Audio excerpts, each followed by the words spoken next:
তো রাধে রাধে বন্ধুরা, আজকে চলে আসলাম মালদার আরও একটি পার্ক নিয়ে আপনাদের সামনে। এটা মালদার নয়, এটা মালদা বললে হলো। কোথায় মেলা? এটা বালুরঘাটের মধ্যে। বালুরঘাট, এটা হচ্ছে বল্লাকালী আমাদের পশ্চিমবঙ্গের সবথেকে বড় মেলা বলতে পারেন আপনারা এটাকে। তো সেখানে কিন্তু আমরা পৌঁছে গেছি। আজকে আমার সঙ্গে রয়েছে মৃধার সঙ্গে আবারও কিন্তু আমাদের সাক্ষাৎ হয়েছে, এবং আজকে যে এখানকার মেলাটি সম্পর্কটা কিন্তু আমরা দুজন মিলে কভার করবো। আর আপনারা আশা করছি আজকে ভিডিওটি খুব এনজয় করবেন। বেশি কিছু দেখাবো না আজকে, যেহেতু মার সাথে দেখা করতে আসার জন্য আজকের ভিডিওটি, এবং আমরা কী কী দেখছি, কী কী মানে এনজয় করছি, সেগুলোকেই এক্সপ্লোর করবো আজকে ভিডিও দেয়।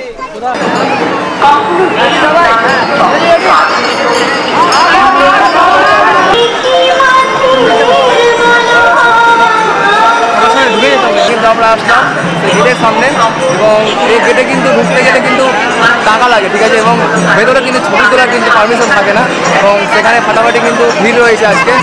সেই ভিড়ের মধ্যে আমরা চেষ্টা করবো ভিতরে যাওয়ার। আর মায়ের দর্শন আপনাদের আগেবার করাতে পারিনি, ভালো হবে, বাট এবার খুব ভালোভাবে করানোর চেষ্টা করবো আপনাদের, কেননা সঙ্গে রয়েছে অনেকগুলো বন্ধু রয়েছে এবং সবার সঙ্গে আজকে কিন্তু ভিতরে যাওয়ার চেষ্টা করছি। আমরা যখন ভেতরে আসলাম মনে হলো যে আমরা মধ্যে পৌঁছে গেছি, বাট আমরা এমন জায়গাতে পৌঁছি দেখুন একবার, ভেতর দিয়ে আরও সাইডে এসেছি, এখনো পর্যন্ত কিন্তু মায়ের মন্দিরের মধ্যে কিন্তু দর্শন করতে, মানে মন্দিরের মধ্যে কিন্তু প্রবেশ করতে পারিনি। এই দেখতে পাচ্ছেন এরকম টাইপের কিন্তু বললাম মায়ের কিন্তু মূর্তিগুলো নিয়ে আসা হয়, যাদের মানত থাকে তারা কিন্তু নিয়ে আসে, এবং সেখানে এই জায়গাগুলোতে পুজো দিয়ে তারপর সেগুলো কিন্তু ভিতরে রেখে দেয়। আর দেখতে পাচ্ছেন যে হাঁড়িগুলো, এই হাঁড়িগুলো কিন্তু প্রচুর মানুষকে দেখতে পাবেন আপনারা এখানে আসতে গেলে। তারা এই হাঁড়িতে করে কিন্তু বাতাসা নিয়ে আসে, এবং এই মায়ের এখানে কিন্তু সেটা কিন্তু ছিটিয়ে সেটা বাড়ি নিয়ে যায়। এবং দেখা হচ্ছে পায়রা কথা যদি বলা যায়, প্রচুর পায়রা কিন্তু আজকে কিন্তু ছাড়া হয় এখানে। অনেক জায়গায় দেখতে পাই আমরা কী হয়, পায়রা বলি দেওয়া হয়, পায়রাকে মানে বলি দিয়ে সেটাকে মানত পূরণ করা হয়। এখানে একটু আলাদা টাইপের জিনিসটা দেখতে পাচ্ছি আমরা, যে পায়রা কিন্তু ছেড়ে দেওয়া হচ্ছে, ঠিক আছে, জিনিসটা খুব ভালো লাগলো। আর মেলার কথা যদি বলেন, পশ্চিমবঙ্গের সবথেকে বৃহত্তম মেলা কিন্তু আমাদের এই বললাম মায়ের মেলাটি। এবং দেখতে পাচ্ছেন আমরা চেষ্টা করবো, এই যে ভিড় রয়েছে, ভিড়টা একবার দেখুন আপনারা, মানে এটা কিন্তু ভেতরে, ঠিক আছে, এটা হচ্ছে আমাদের মানে ভিআইপি পাস দিয়ে কিন্তু আপনারা ঢুকতে পারবেন এখানে। যারা ভিআইপি তাদের লাইনের এমন অবস্থা। আর ওই পার্টটাতে রয়েছে কিন্তু সাধারণ মানুষের জন্য, মানে পাবলিকের যে লাইন, সে লাইনটা, আর সেখান থেকে কিন্তু সেটানো হচ্ছে প্রচুর পরিমাণে বাতাসা। আর এই দেখতে পাচ্ছেন এই যে মায়ের যে মূর্তিগুলো কতটা আসছে, শুধুমাত্র এখানেই নয়, বাবাকে বলছি, শুধুমাত্র কিন্তু এখানে নয়, সেই মায়ের মূর্তিগুলো কিন্তু এই মানে বিল্ডিংয়ের পাশেও কিন্তু রয়েছে দুটা বিল্ডিং, সেই বিল্ডিংগুলোতে কিন্তু রাখা হয়েছে।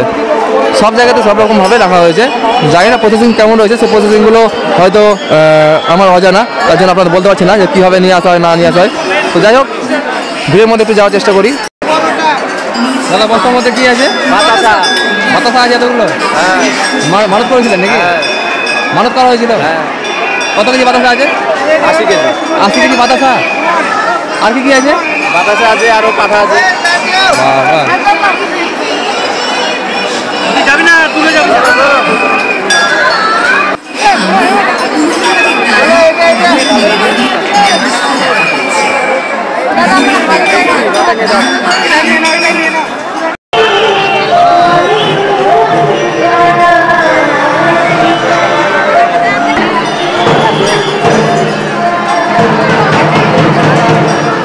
এবার কিন্তু আমাদের সকলের এন্ট্রি চালু হয়েছে, যেহেতু ভিআইপি বাসে, ঠিক আছে, চেষ্টা করবো, ট্রাই করছি এবার ভেতরে যাওয়ার। যে আমাদের মানে এতক্ষণ থেকে অপেক্ষা করছিলাম, সেটা কিন্তু আমাদের সময় শেষ হয়েছে, আর আমরা কিন্তু মানে ঢুকতে পেরেছি মায়ের এই মানে মন্দিরের মধ্যে। সত্যি খুব ভালো লাগছে, আমরা খুবই গর্বিত মায়ের এত সুন্দর দর্শন পেয়ে। মানে কী বলবো, আজকে 22 তারিখ, ভেবেছিলাম বাড়ি চলে যাবো, আর যেমন দর্শনটা পেলাম লাইফে প্রথমবার এত কাছ থেকে মায়ের দর্শন পেয়ে সত্যি খুব ভালো লাগছে। আর আপনাদের ভালো লাগার জন্য সেটা কিন্তু সম্ভব হয়েছে, নাহলে কিন্তু সম্ভব হতো না। মানে কী বলবো, মানে স্পিচলেস হয়ে গেছি, কিছু বলতে পারছি না। তোমরা সরাসরি একটু দেখে নাও।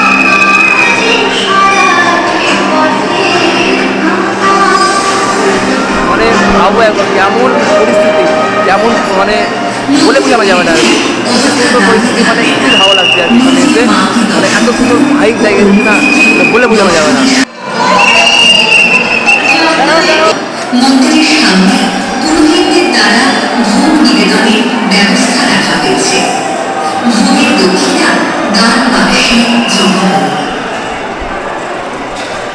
আপনারা দেখতে পাচ্ছেন মায়ের যে কপালে দেখতে পাচ্ছেন একটা ইয়ে আছে, টিপ আছে, সেই টিপটি কিন্তু একদম ডায়মন্ডের, ঠিক আছে, মানে হীরের মানে টিপ দেওয়া হয়েছে এবারের আকর্ষণ, যেটা আপনারা শুনতে পাচ্ছেন সবার মুখে।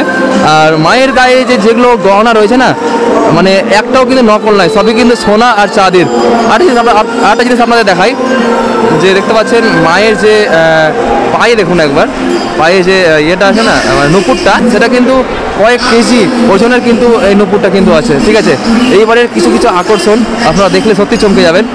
আর এই যে দেখুন গায়ে যে সোনাগুলো সবই কিন্তু সোনা, ঠিক আছে, মানে মাকে কিন্তু এত মানুষ ভালোবাসে, আপনারা দেখে হয়তো বুঝতে পারছেন, মানে সম্পূর্ণ সোনা দানা দিয়ে কিন্তু ভর্তি। যত মানে দিন যাচ্ছে না, তত আরও মাকে মানে মায়ের প্রতি ভালোবাসা ভক্তদের কিন্তু বেড়ে উঠেছে। আর খুবই সুন্দর মুহূর্ত, এত সুন্দর মুহূর্ত মানে বলে এক্সপ্লেন করা যাবে না। আর সম্পূর্ণটাই কিন্তু মানে একটা আশ্চর্যজনক একটা, মানে এতক্ষণ আমরা কি ভাবছিলাম আর এখন আমাদের কিন্তু ভাবনা চিন্তা পুরোটাই কিন্তু চেঞ্জ। দেখুন একবার, আর বাড়িটাতে কিন্তু নেট দিয়ে কিন্তু দেওয়া হয়েছে, ঠিক আছে, নেট দিয়ে সম্পূর্ণটাই ঘেরা আছে, যেহেতু বাড়ি থেকে ভক্তরা মানে প্রতি সেকেন্ডে কিন্তু বাতাসা ভোগ এগুলো কিন্তু ছুটে ছুটে চালাচ্ছে, তার জন্য বাইরে নেট দেওয়া হয়েছে। আর ভক্তদের যেটা মানে এন্ট্রি হবে সেটা হচ্ছে এই গেট দিয়ে, আর এখান দিয়ে বেরোতে হবে বাইরে। আর আমরা যেহেতু ব্লগার, বুঝতেই পারছেন, আর কিছু বললাম না বাকিটা, তো আমাদের এক্সিট দিয়েও এন্ট্রি আমাদের হয়ে যায় অনেক সময়। আর মায়ের এত সুন্দর ভালোবাসা, মানে কৃপা না পেলে কিন্তু এটা সম্ভব হতো না। আপনারা আশা করছি বুঝতে পারছেন, মানে দর্শনটা আপনারা ভালো করে করুন একবার, আমি চাই আপনারা ভালো করে দর্শনটা করুন। এই দেখতে পাচ্ছেন না এখানে পায়রাগুলো, এরকম টাইপের পায়রা কিন্তু প্রচুর। আর যেটা আপনাদের বললাম, পায়রা কিন্তু এখানে বলি দেওয়া হয় না, মানে পায়রাকে ছেড়ে দেওয়া হচ্ছে প্রত্যেকটা পায়রাকে, ঠিক আছে। আর এই ঠাকুর মশাইগুলো রয়েছে এখানে, আর মানে ভক্তদের ভিড় তো মানে কিছুটা বলতেই হবে না আপনাদের।